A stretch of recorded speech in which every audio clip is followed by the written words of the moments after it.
Hello दोस्तों, कैसे हैं आप सब। स्वागत है आप सभी का कॉमिक वर्ल्ड चैनल पर। तो चलिए दोस्तों, शुरू करते हैं राज कॉमिक्स में कोबी, भेड़िया और इंस्पेक्टर स्टील का 2-in-1 कॉमिक विशेषांक आधे इंसान। बसंत ऋतु का स्वागत जंगल में किसी बड़े उत्सव से कम नहीं होता। जंगली बड़ी बेसब्री से इंतज़ार करते हैं बसंत का। जंगली चाहे जानवर हों या जंगलवासी कबीले, सभी में एक नया उन्माद, खुशी नज़र आती है। प्रकृति दोनों हाथों से अपना सौंदर्य लुटाती है। जंगल हरियाली व फल फूलों से सरोबोर उठता है। नाच उठते हैं मन व मयूर। बसंत, जिसकी एक विशेषता ये भी है कि जंगली जानवर और जंगलवासी सभी जोड़े बनाते हैं। कुछ जंगली कबीलों में जोड़े बनाने का काम एक विशेष उत्सव में होता है, जिसमें होता है शक्ति परीक्षण, साहस परीक्षा और बुद्धि परीक्षा। मगर किसी किसी कबीले में यह उत्सव सादगीपूर्ण ढंग से भी संपन्न होता है, जैसे कंकोरा कबीला। कबीले की युवती अपनी पसंद के किसी भी कबीले के ही युवक को चुनकर उसके गले में वरमाला डाल देती है। आज इस पर्व की विशेष बात यह थी कि इसमें शामिल थी ज़ेन। मगर उससे भी अधिक विशेष बात यह थी कि उसके हाथों में भी वरमाला थी। किसके लिए थी वरमाला? किसे अपना वर चुनने जा रही थी जेल। आज इस पर्व की एक और भी खास बात थी। भेड़िया, जिसे विशेष रूप से आमंत्रित किया था कंकोरा सरदार कंकोला ने। इस पर्व का संपूर्ण आनंद ले रहा था भेड़िया। अपनी श्रद्धा के फूल बरसा रहा था वह उन नवविवाहित जोड़ों पर। मगर अचानक ही उसके सामने आ खड़ी हुई ज़ेन, होठों पर हया की मुस्कान और हाथों में वरमाला लिए। ज़ेन, तुम इस रूप में और यहाँ? हाँ, ये वरमाला किसी के गले में डालने के लिए मुझे इस रूप में सजना ही था। ओह, तो आज तुम भी चुन रही हो अपने लिए वर। कौन है वो खुशनसीब? तुम। ज़बरदस्त झटका लगा था भेड़िया के मस्तिष्क को ज़ेन का जवाब सुनकर। दूसरे ही पल जेन ने लचकती डाली से नाजुक कलाइयाँ भेड़िया के सख्त हाथों में कैद थी। नहीं, मैं नहीं जेन, मैं नहीं। मैं वो खुशनसीब नहीं हो सकता। अगर ये वरमाला तुम मुझे अपना संसार समझकर पहनाने आई हो तो तोड़ डालो इस गुथे हुए सपने को। जाग उठो उस नींद से जिसके ख्वाबों में मैं बस गया। भेड़िया स्तब्ध सी खड़ी रह गई थी जेन। सरदार कंकोला के सर में आक्रोश भरा था। भेड़िया, तुम्हें जेन के प्यार को अपमानित करने का कोई अधिकार नहीं। जेन इस पर्व में शामिल हुई है। उसने तुम्हें चुना है। उसके फैसले से इनकार करके तुम इस पर्व की गरिमा को चोट पहुंचा रहे हो। नहीं, मैं ऐसा कुछ नहीं कर रहा हूँ सरदार कंकोला। बल्कि मैं एक प्रलय को रोकना चाहता हूँ। उस खूनी इतिहास को जिंदा नहीं करना चाहता मैं, जो मेरे भेड़िया पिता वुल्फा और मेरी मानव माता सुरव्या के मिलन से लिखा गया था। एक मानव स्त्री और भेड़िया का मिलन न तब हो पाया था और न ही अब होगा। और अगर हमने इस नियम को बदलने की कोशिश की तो शायद वुल्फानों की तरह तबाह हो जाएगा ये जंगल भी। देवता के कहर से गुजरना पड़ेगा हम सबको। उसी पल जंगल थर्रा उठा था गोलियों के धमाके से। ये तो गोलियों के स्वर हैं। यानी जंगल में प्रवेश किया है पोचर्स ने। भेड़िया, एक दिन तुम्हारे पास लौटेगा बेटी, ये मेरा विश्वास है। मैं उस दिन की प्रतीक्षा करूंगी। मगर वह खूनी दृश्य देखने के बाद अब भेड़िया और प्रतीक्षा नहीं कर सकता था। ओह, तो गोलियां इन्हें खत्म करने के लिए चलाई गई थीं। ऐसे अवसरों पर भेड़िया के लहू में जैसे ज्वार भाटा आ जाता था। तुम्हारी सांसें अभी चल रही हैं, मगर जानता हूँ कि सांसों की ये डोर कभी भी टूट जाएगी। जा रहा हूँ तुम्हारे परिवार की ज़िंदगी में मौत के अंधेरे भर देने वाले शैतानों की ज़िंदगियों का सूर्यास्त करने। भेड़िया की सुर्ख निगाहें ज़मीन पर बने कई पाँवों के निशानों पर भी फिसलती चली जा रही थीं। जल्दी उन पाँवों के निशानों से होती हुई उसकी खूंखार निगाहें वहाँ तक जा पहुँची। यही हैं वो हत्यारे। मगर ये पोचर्स नहीं हैं, क्योंकि अगर ये पोचर्स होते तो सिंह फैमिली को इस प्रकार वहाँ न छोड़ाते, बल्कि उनकी खाले साथ लेकर आते। तो फिर कौन लोग हैं ये? ढूंढो। पैराशूटों से बंधे वो 5 बैग हमने यहीं पर गिराए थे, वो हमें यहीं पर मिलेंगे। निसंदेह वो सही लोग नहीं थे। उनकी यहाँ मौजूदगी रहस्यमय थी। ब्लैक डॉग, वो देखो। गुड। ब्लैक डॉग, एक यहाँ है। थोड़ी ही देर में 5 बैग उन्होंने ढूंढ निकाले। फिर वे बैग लेकर एक गुफा तक पहुँचे। अपने ज़िले को एक पृथक राज्य का दर्जा दिलवाने की जंग हम यहीं से छेड़ेंगे। ये विशाल गुफा हमारा हेडक्वार्टर होगा। इन बैगों में भरी गनें, रॉकेट लॉन्चर, RDX और गोला बारूद आतंकवाद फैलाने में हमारे काम में आने वाला है। हथियारों की इस खेप को बड़ी मुश्किलों से यहाँ तक पहुँचाया गया है, ताकि हमारा मिशन आसान हो सके। इन्हें गुफा में पहुँचा दो। भेड़िया तक पहुँच रही थी ब्लैक डॉग की आवाज़। ओह, तो ये लोग आतंकवादी हैं जो पृथक राज्य की मांग कर रहे हैं। यानी भविष्य में मानवता के सिर पर भी मौत का साया बनकर मंडराने वाले हैं ये लोग। अगर मैंने इन्हें फ़ौरन ही जाकर ख़त्म करने की चेष्टा की तो इनके पास गोला बारूद व हथियारों का इतना बड़ा भंडार है कि ये बौखलाकर जंगल में तबाही मचा सकते हैं। मारे जा सकते हैं कई निर्दोष पशु पक्षी व जंगली कबीले, जबकि वे इनका निशाना नहीं है। मुझे संध्या ढलने की प्रतीक्षा करनी होगी, क्योंकि तब मुझे और मेरे अनुयायी भेड़ियों को अपना काम करने में बेहद आसानी होगी। चले आओ मेरे भेड़ियों। कर गुक, गुक, वुफ, वुफ। हल्की गुर्राटों व कूकू के स्वरों से वह क्षेत्र गूंज रहा था, मगर ब्लैक डॉग और उसके मिलिटेंट्स उन गुर्राटों का ठीक मतलब नहीं समझ सकते थे। शाम ढलते ही भयंकर जंगली जानवरों की गुर्राटों व आवाज़ों ने जंगल के वातावरण को कितना भयानक बना दिया ब्लैक डॉग। और इस वातावरण में कोई कानून का रक्षक जंगल में प्रवेश नहीं कर सकता। हा हा हा हा। यह ज़रूरी नहीं कि कंक्रीट के जंगलों यानी शहर के रक्षक पुलिस ही वहाँ पहुँचे। रक्षक तो किसी भी रूप में हो सकते हैं। भेड़िए भून डालो इन्हें। लेकिन गनों के ट्रिगरों तक उनकी उंगलियां नहीं पहुंच पाईं। उससे पहले ही उनकी आत्माएं परमात्मा के द्वार पर दस्तकें देने जा चुकी थी। अक अक कर वफ वफ। जाओ अपना काम करो। भेड़िए अपने अनुयायी भेड़ियों को आवश्यक निर्देश दे रहा था। भेड़िए अनुयायी जिन्हें अपना काम बड़ी सावधानी से करना था, और जानवर होने के बावजूद वे कर भी रहे थे। उनकी सरलता का इससे बड़ा सबूत और क्या हो सकता था। कर वफ वफ। शाबाश मेरे जाबाज भेड़ियों। अब बाकी का काम करूंगा मैं खुद। इन्होंने जंगल का कानून तोड़ा है, इन्हें जिसकी सज़ा इन्हें मैं दूंगा। आ उठकर खड़ा हो जा ब्लैक डॉग, क्योंकि भेड़िया सोए हुए पर मौत के वार नहीं करता। इतनी जोर से दहाड़ा था भेड़िया की गुफा में सोए प्रत्येक मिलिटेंट की नींद हवा हो गई थी। उनके हाथ सीधे सीधे उन स्थानों पर पहुंचे जहां उनके हथियार होने चाहिए थे, मगर अब वहां कुछ नहीं था। थमा, तुम्हारे सारे हथियार अब मेरे कब्जे में हैं। भेड़िया के जंगल में शस्त्रों के साथ व गलत नियत प्रवेश, एक सिंह परिवार की हत्या और आतंकवाद फैलाने के उद्देश्य से जंगल में बनाए गए हेडक्वार्टर के जुर्म में भेड़िया अब तुम सबको सजाए मौत देगा। थम थम था, आ। भेड़िया के क्रोध का लावा फट पड़ा था और भस्म हो रहे थे जंगल की शांति भंग करने आए शैतान। भागो। तुम्हारे भागने के सारे रास्ते बंद हो चुके हैं। जो रास्ता खुला हुआ है वो सिर्फ तुम्हारी मौत का है। था जल्दी, यह तुम्हारा भोजन है, मगर इन्हें अपनी मांदों तक घसीट ले जाने से पहले तुम्हें एक काम अभी और करना है। कर जो आज्ञा भेड़िया। गुर धन्यवाद भेड़िया। ये सब शस्त्र इतने विध्वंसक हैं कि अगर ये किन्हीं गलत हाथों में पड़ गए तो इनसे संपूर्ण जंगल को तबाह किया जा सकता है। इसलिए हम इन शस्त्रों को इसी गुफा में दफनाकर यहीं बना देंगे शस्त्रों का कब्रिस्तान। शस्त्रों का कब्रिस्तान बनाकर अपने अनुयायी भेड़ियों के साथ भेड़िया बाहर आया। वफ।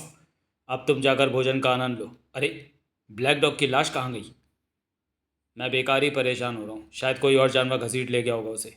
मगर भेड़िया को यह हरगिज़ नहीं मालूम था कि उसका ऐसा सोचना आने वाले समय में उसके लिए कितना बड़ा सिरदर्द साबित होने वाला है, क्योंकि बुरी तरह घायल ब्लैक डॉग यहाँ था। अभी तो मैं जा रहा हूँ भेड़िया, क्योंकि ताकत का पलड़ा तुम्हारी ओर झुका हुआ है, मगर तुम्हारी मौत बनकर जल्दी लौटूंगा। मगर तब पलड़ा मेरा भारी होगा। उस वक्त उसका दिमाग सिर्फ और सिर्फ भेड़िया की मौत के विषय में ही सोच रहा था। इधर भेड़िया का दिमाग भी सोचो कि तूफान से गुजर रहा था। नहीं, अब मुझे किले में नहीं जाना चाहिए, क्योंकि वहाँ मेरा सामना जेन से होगा। जेन का दिल तो दुखाया ही है मैंने। कैसे कर पाऊँगा मैं उसकी उदास आंखों का सामना? मेरा और जेन का मिलन कदापि संभव नहीं। मैं भेड़िया मानव हूँ, आधा भेड़िया आधा इंसान। ना तो पूर्ण भेड़िया हूँ, ना ही पूर्ण इंसान। अधूरा हूँ, आधा इंसान। विवाह तो एक संपूर्ण पुरुष और स्त्री के बंधन का नाम है। अपनी इन्हीं सोचों की कश्मकश में उलझता जा रहा था भेड़िया। अपराधी जो अपराध करते हैं कभी ना पकड़े जाने के लिए, लेकिन अपराध अगर राजनगर में होता है तो कानून के हाड़मास के रक्षकों के साथ ही सक्रिय हो जाते अपराध के खिलाफ मानवता की ढाल बने स्टील के रक्षक भी। अगली कार को रोकने के लिए एक ही गोली काफ़ी है, और इस रक्षक के होते अपराध मानवता की दीवारों में सेंध नहीं लगा सकता। फटाक फटाक, और इस तरह पहुंचा दिया जाता है अपराधी जेल में। राजनगर के रक्षक अपराध की जड़ें खोद निकालने के लिए हर पल मुस्तैद हैं, चाहे अपराध कभी ना पकड़े जाने के लिए किया गया हो या अपराध किया ही पकड़े जाने के लिए हो। फेंको, तबाही मचाई मौत के मुंह में जाने के लिए गई हो। Boom bam. क्योंकि तबाही के जिम्मेदार उस शख्स को शायद मालूम था कि इस घटना के तुरंत बाद मुसीबत के रूप में उसके पीछे लग जाएगा super cop inspector steel chase mode, क्योंकि अपराध पुलिस हेडक्वार्टर के निकट ही किया गया था। Bike speed 140 kilometre per hour, scan mode, number of criminals 2, speed controller active, स्क्रिंच, you are under arrest, search mode, arms and ammunition signal receiving, तुम्हें टाटा के अंतर्गत गिरफ्तार किया जाता है। उन आतंकवादियों द्वारा की गई कार्रवाई से जितनी जल्दी शहर में आतंक मचा था, इंस्पेक्टर स्टील की मुस्तैदी से पकड़े गए आतंकवादियों की खबर से उतनी ही जल्दी लोगों में राहत की लहर दौड़ गई। विशेष बुलेटिन, दोनों आतंकवादी पकड़े गए। इंस्पेक्टर स्टील ने वारदात के तीसरे ही मिनट में उन्हें धर दबोचा। राजनगर पुलिस का जेट है इंस्पेक्टर स्टील, और वारदात के 20 ही मिनट बाद लेडी इंस्पेक्टर सलमा ने एसीपी जाकिर हुसैन के चैम्बर में कदम रखा। सर, उन दोनों ने तो 2-4 डंडे पड़ते ही बयान दे दिए। तुम उन्हें डंडे ना भी चढ़ती तो भी वो बयान दे देते। क्या मतलब सर? मेरा मतलब है कि तुम्हारी आंखों में झांकने के बाद तो आदमी अपने आप को ही भूल जाता है। एएसपी एसीपी की बात सुनकर पहले तो हड़बड़ा गई थी सलमा, मगर फिर खुद को संभालते हुए गंभीर स्वर में बोली, सर, अगर आपकी इजाज़त हो तो वो बयान करूं जो उन दोनों ने बयान किया है। Oh sure sure.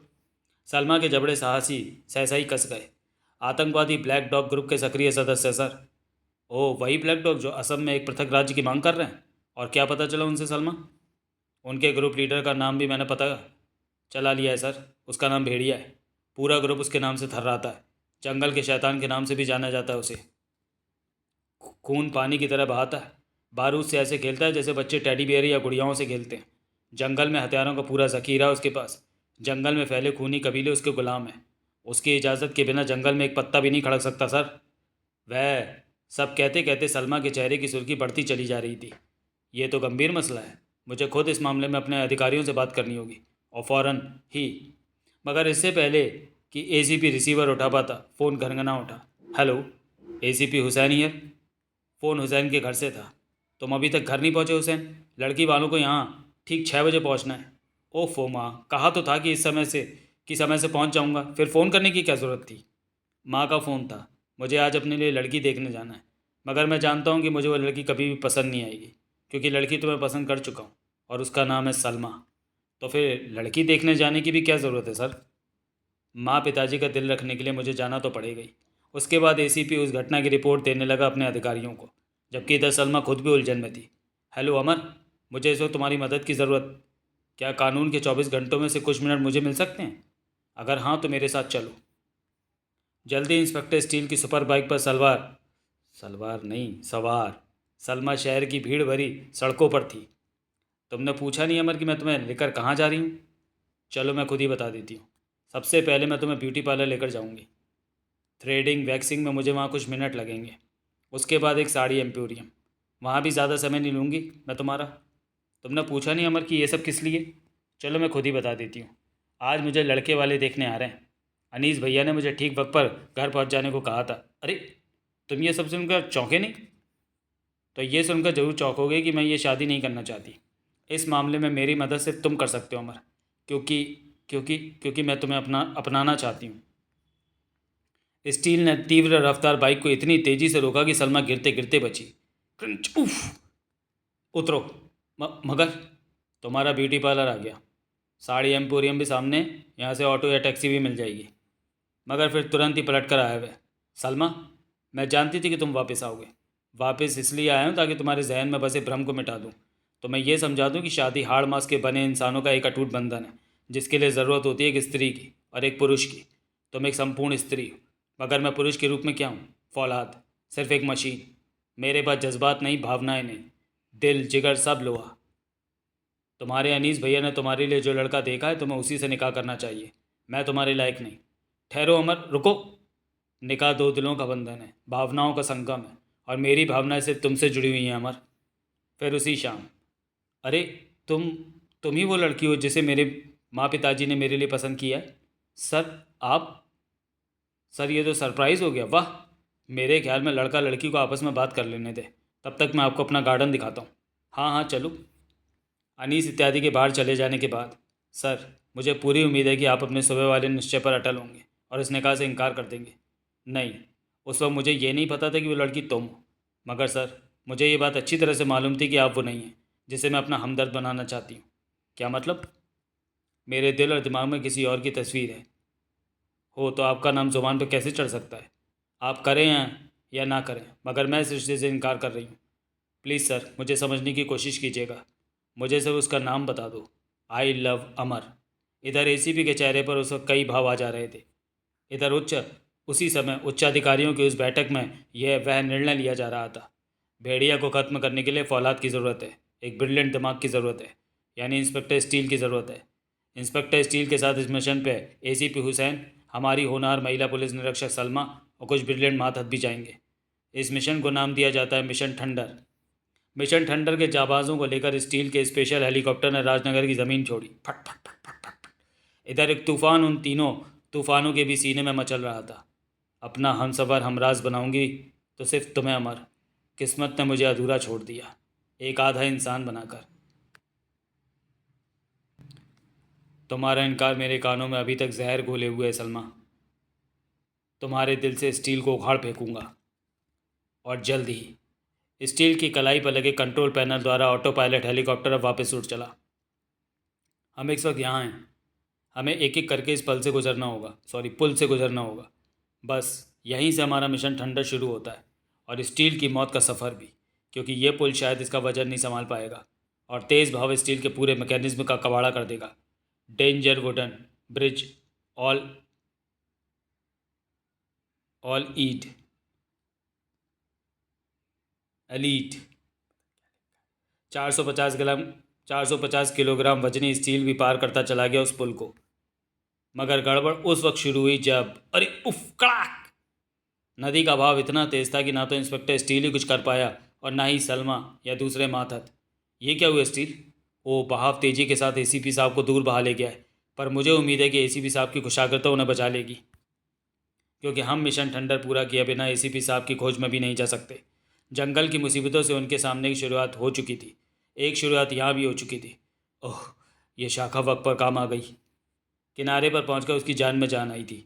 मुझे तो लगा था कि अब मैं गया, मगर अभी तो कई और घटनाएं भी घटनी थी जो उसके होश और भी उड़ाने वाली थी। ओह, यह हाथी तो पागल है। क्रां! बचाओ बचाओ! ये तो उसे कुचल डालेगा। मुझे उन बच्चों को बचाने के लिए तुरंत ही कुछ करना होगा। बचाओ! एसीपी हुसैन ने पागल हाथी पर तड़ातड़ फायर झोंक मारे। ओह, एक भी गोली माथे पर नहीं लगी, बल्कि गोलियों से घायल हुआ। हाथी अब मेरी तरफ आ रहा है और उसके रास्ते में है वो बच्चा भी। बुरी तरह से हड़बड़ा गया एसीपी मौत सिर पर थी, और दूसरे ही पल एसीपी की आंखों ने देखा वो महान आश्चर्य। अरे ये क्या? ये इतनी लंबी पूंछ किसकी है जिसने बच्चे को लपेट लिया? उस पल तो उसकी आंखें जैसे बाहर को निकलने लगी। ओह गॉड, ये तो कोई राक्षस है। भेड़िया, मार डालो इस पागल हाथी को। भेड़िया?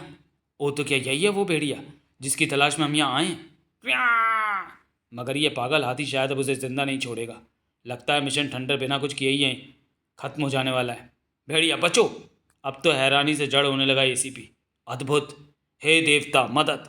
भेड़िया की उस पुकार के साथ ही उसके हाथ में प्रकट हो गई गदा, जिसके एक बार से ही दोहरा हो गया वो पागल हाथी। तुम्हारा पागलपन जंगल के लिए खतरनाक हो सकता है, और जंगल के प्रत्येक खतरे को मिटा डालता है भेड़िया। इसलिए मजबूरन तुम्हें इस पागलपन की बीमारी से मुक्त कर रहा हूँ।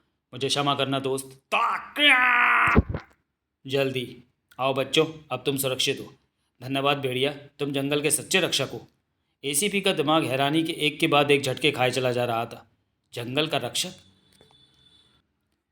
ब्लैक डॉग के आतंकवादियों ने तो भेड़िया को अपना सरदार बताया था। ओह, उन्होंने कहीं इसलिए तो झूठ नहीं बोला था ताकि वहाँ से पुलिस फोर्स को भेजकर इसे मार डाला जाए? क्योंकि इस खूंखार भेड़िया के रहते ब्लैक डॉग ग्रुप का संचालन शायद असम के जंगलों में असंभव ही है, जबकि उनके लिए जंगल ही सर्वाधिक सुरक्षित है, जो उन्हें कानून व मिलिट्री से भी बचाए रख सकता है। शायद इसलिए वो दोनों आतंकवादी वारदात के फ़ौरन बाद पकड़े भी गए, और 2-4 डंडे खाने के बाद सब कुछ भगते भी चले गए। इसका मतलब भेड़िया का ब्लैक डॉग से कोई संबंध नहीं है। मगर तब भेड़िया ज़रूर खुश होगा जब मैं उसे ब्लैक डॉग के सबसे शक्तिशाली साथी के रूप में स्टील का नाम बताऊंगा। स्टील का लोहा भी भेड़िया की गदा और उसकी जादुई पूंछ व राक्षसी व्यक्तित्व से टक्कर नहीं ले पाएगा। ओह, भेड़िया मेरी तरफ आ रहा है। एसीपी के षड्यंत्रकारी दिमाग ने भेड़िया को सुनाने के लिए सोच ली एक ज़बरदस्त कहानी। उस भयानक षड्यंत्र से बेखबर था स्टील, जो उसके खिलाफ बुन दिया गया था। उस षड्यंत्र को ऊष्मा प्रदान कर रहा था उस काले तेंदुआ का घायल जिस्म भी। इसे गोली स्टील नहीं मारी है भेड़िया। काले तेंदुए के पास की ज़मीन पर दबी घास को देखो। जो 450 किलो वजनी स्टील के पाँव से दबी है, जो चाहे तो जीवित हाथी को भी रौंद सकते हैं। एसीपी अपनी बातों से भेड़िया का क्रोध भड़का रहा था। ओह, तो ब्लैक डॉग ग्रुप ने मेरे हाथों ही अपनी हार का बदला लेने के लिए स्टील को भेजा है। तुम्हें जंगल बचाना है तो जाकर उसे ख़त्म करो। समझो वो ख़त्म हो गया है। मैं जल्दी तुम तक पहुंचकर तुम्हें उसकी मौत की खबर दूंगा। मैंने इसे बता दिया है कि उसने सलमा को किडनैप कर रखा है। अब भेड़िया ही सलमा को भी मेरे पास लेकर आएगा। इधर जंगल की मुसीबतों के साथ मिशन थंडर जारी था। तोड़वा लिए ना लोहे से टकरा कर अपने हाथ दांत। Snake bite. यह जंगल तो भयानक जीव जंतुओं से भरा है। हाँ, पर मैं किसी भी मुसीबत में तुम्हारे साथ हूँ। स्टील, वो देखो, सामने कोई कबीला दिखाई पड़ रहा है। वहाँ से शायद हमें भेड़िया का पता मिल जाए। मगर जंगल की मुसीबतें बेशुमार थीं। स्टील, आ! इससे पहले कि स्टील कुछ कर पाता, घिर गया कई खूंखार जंगलियों से। स्टील, ये खूंखार जंगली हैं, शायद नरबक्षी भी, जिन्हें शायद भेड़िया का संरक्षण मिला रहता है। जंगलियों की आक्रामक मुद्रा देखकर चीख उठा स्टील। सावधान, कानून के रखवालों पर आक्रमण जुर्म है, जिसके जवाब में हमें गोली भी चलानी पड़ सकती है। स्टील की चेतावनी का उन पर कोई असर न हुआ। जंगलियों ने भाले खींच मारे, जिन्हें तोड़ता चला गया स्टील। थाए थाए थाए, खच खच। मगर जल्दी स्टील समझ गया कि गोलियां दरअसल उसे भालों पर नहीं बल्कि उन जंगलियों पर चलानी चाहिए। हमें सेल्फ डिफेंस के लिए काउंटर अटैक करने पर तुमने मजबूर कर दिया है। थाए थाए थाए। अब इतने ज़बरदस्त हमले के सामने भला कहाँ ठहर पाते जंगली। इसी पल हवा में सरसराई व पूंछ और आ लिपटी स्टील की कलाई से दूसरे ही पल स्टील को लगा एक तीव्र झटका। थम।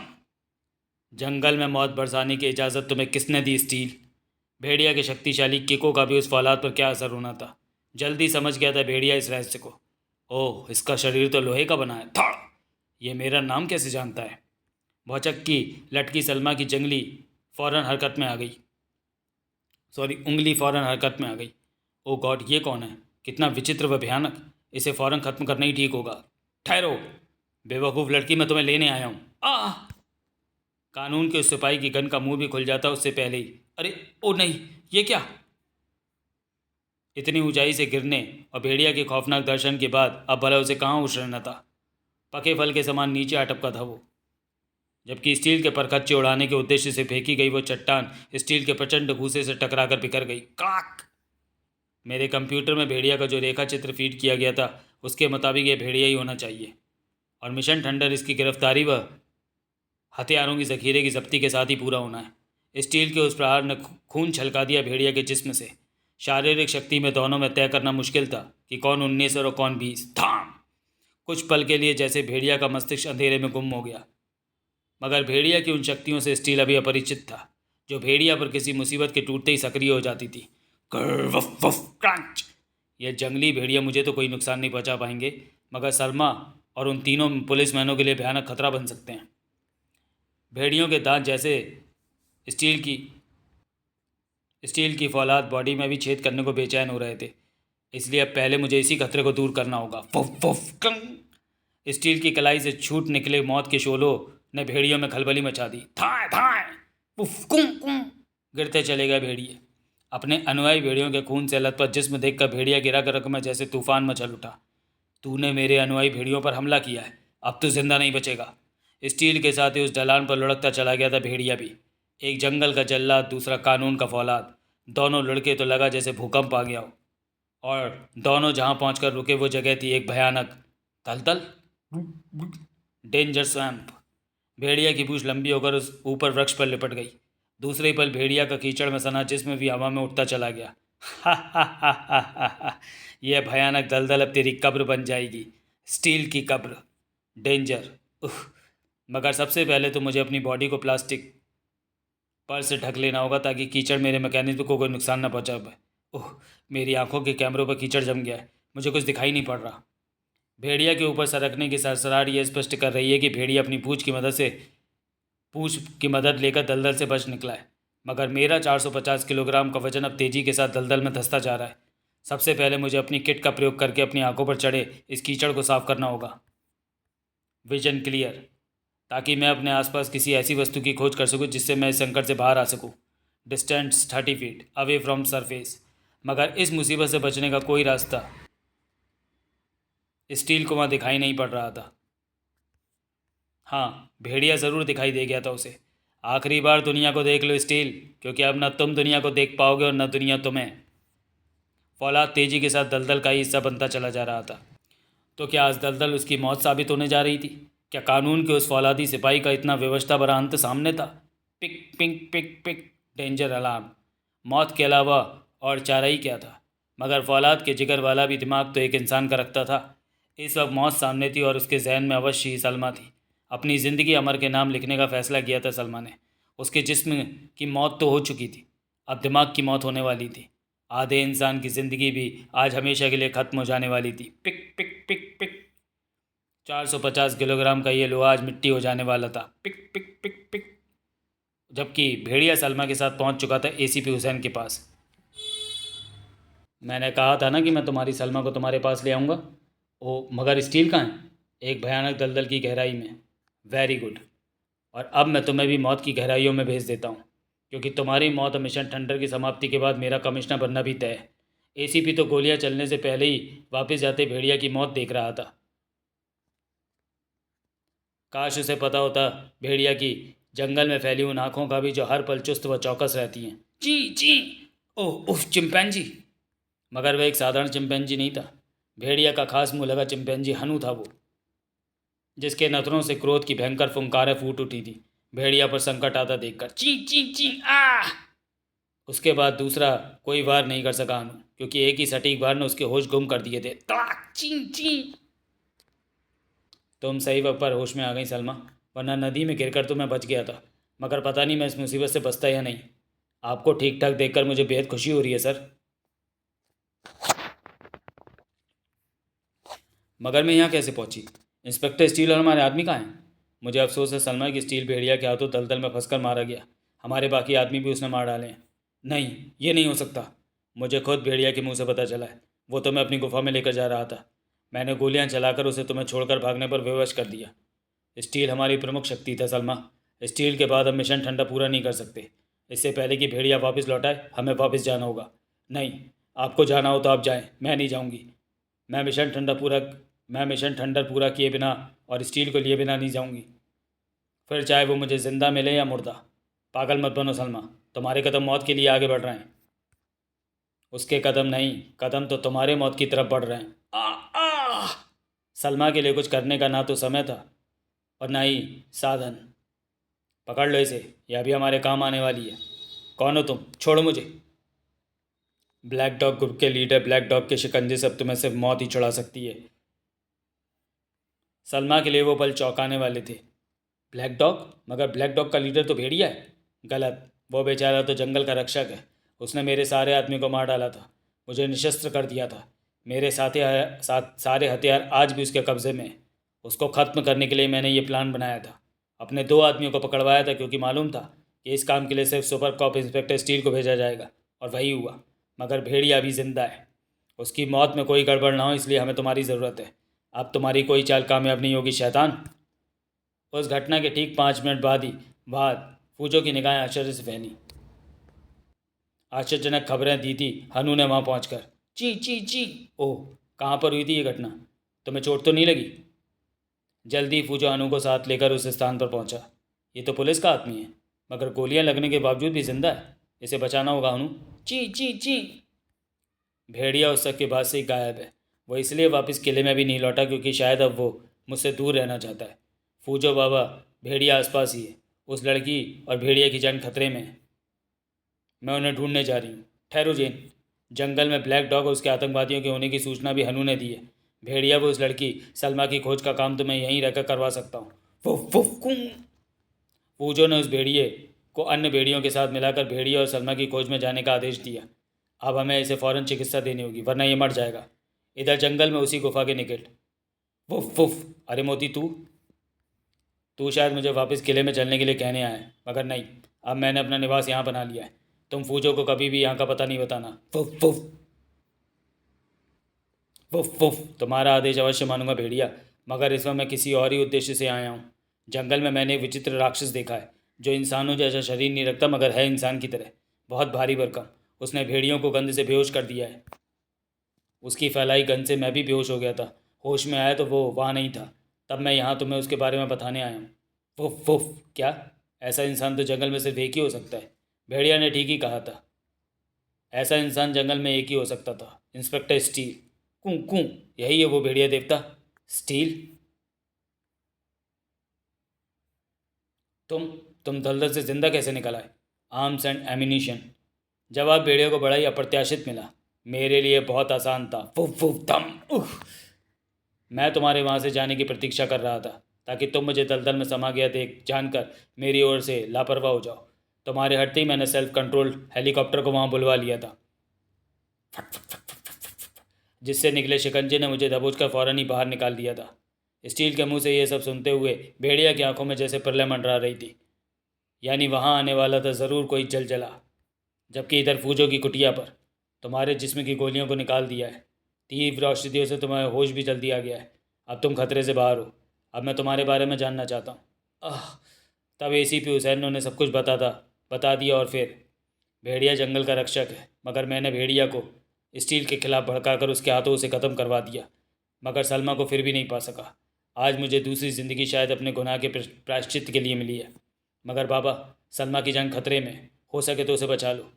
तुम्हारा गुनाह सचमुच बहुत बड़ा है, मगर तुम्हारे अंदर पैदा हुई प्रायश्चित की भावना ने उसे छोटा कर दिया है। वो देखो, ये ज़रूर भेड़िया का पता लेकर आया होगा। मैं इसको लेकर भेड़िया के पास जाऊंगी। ठहरो, मैं भी चलता हूँ। अब सलमा को भेड़िया ही बचा सकता है। इधर स्टील की आंखें सर्च कर चुकी थी हथियारों के जखीरे को। Search mode, loaded gun. Search करती आंखें देख रही थी भेड़िया के नज़दीक बनी बारूद की उस कब्र को। भेड़िया की मौत का लक्ष्य उसके सामने था और मौत भेड़िया के बेहद निकट। चिम बैंग। स्टील ने निर्णय लेने में देर नहीं की। भेड़िया के बारे में मिली खबरें अब सबूत सही सच्चाई बनकर उसके सामने थी। बम! बारूद की कब्र एक धमाके के साथ फट गई। Search mode. नीचे पहुंच भी ना पाया था भेड़िया की स्टील की गन से निकली दूसरी गोली ने उड़ा दिया हैंड ग्रेनेडों से भरी उस कब्र को भी। चिंग बैंग बूम। उफ! हथियारों व बारूद के उस कब्रिस्तान में ही भेड़िया की भी कब्र बना देने को आमादा था स्टील। बम! ओह, इस तरह तो ये मुझे मार डालेगा। पुकार उठा भेड़िया, देवता मदद! देवता की गदा उसके हाथ में प्रकट हो गई। इस बार द्रुत वेग से उछले भेड़िया के हाथ में थमी गदा टकराई स्टील के हाथों से। टनाक! Control panel circuit damage. फिर सर्किट क्षतिग्रस्त हो जाने के कारण अब स्टील कंट्रोल पैनल का प्रयोग नहीं कर सकता था। भेड़िया पर पागलपन सवार हो गया। दलदल से तो तू बचकर आ गया, मगर अब देवता की इस गदा के प्रहारों से नहीं बचेगा। टनाक! तेरे लोहे के जिस्म को पुर्जा पुर्जा करके यहीं बिखेर दूंगा स्टील। भेड़िया की गदा की हर चोट पर स्टील की मजबूत बॉडी में भी टेंट पड़ते चले जा रहे थे। भेड़िया ने अपनी बात को सच्चाई का रूप देने की ठान ली थी। देवता की प्रलंकारी गदा कहर की तरह स्टील को तोड़ रही थी।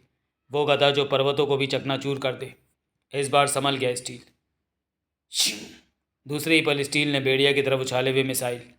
भेड़िया ने गदा से पलट डाले उन मिसाइलों के रुख, जो कि उस गफा के और उस चट्टान के परखच्चे उड़ाते हुए फट गए। भेड़िया की गदा की ताकत सचमुच स्टील के जिस्म को तोड़ने पर आमादा थी, उसकी मिसाइल गन की तरह। भेड़िया के जिस्म में भरी अपार शक्ति वक्त पड़ने पर शायद पर्वत को भी हिला देती। फिर यह तो सिर्फ 450 किलो का वजनी स्टील था। स्टील के गिरने के साथ ही उसके पांव की शक्तिशाली ठोकर से न सिर्फ भेड़िया ही उछल गया, बल्कि भेड़िया के हाथों से छूटकर हवा में उछल गई गदा भी। और इधर से उछला स्टील और इधर से भेड़िया।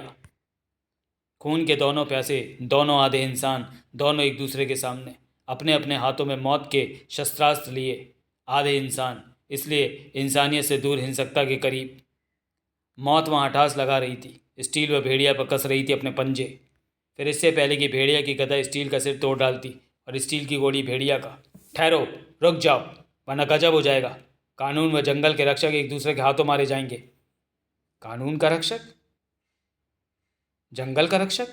हाँ, कानून का रक्षक इंस्पेक्टर स्टील और जंगल के रक्षक तुम भेड़िया। लाई डिटेक्शन।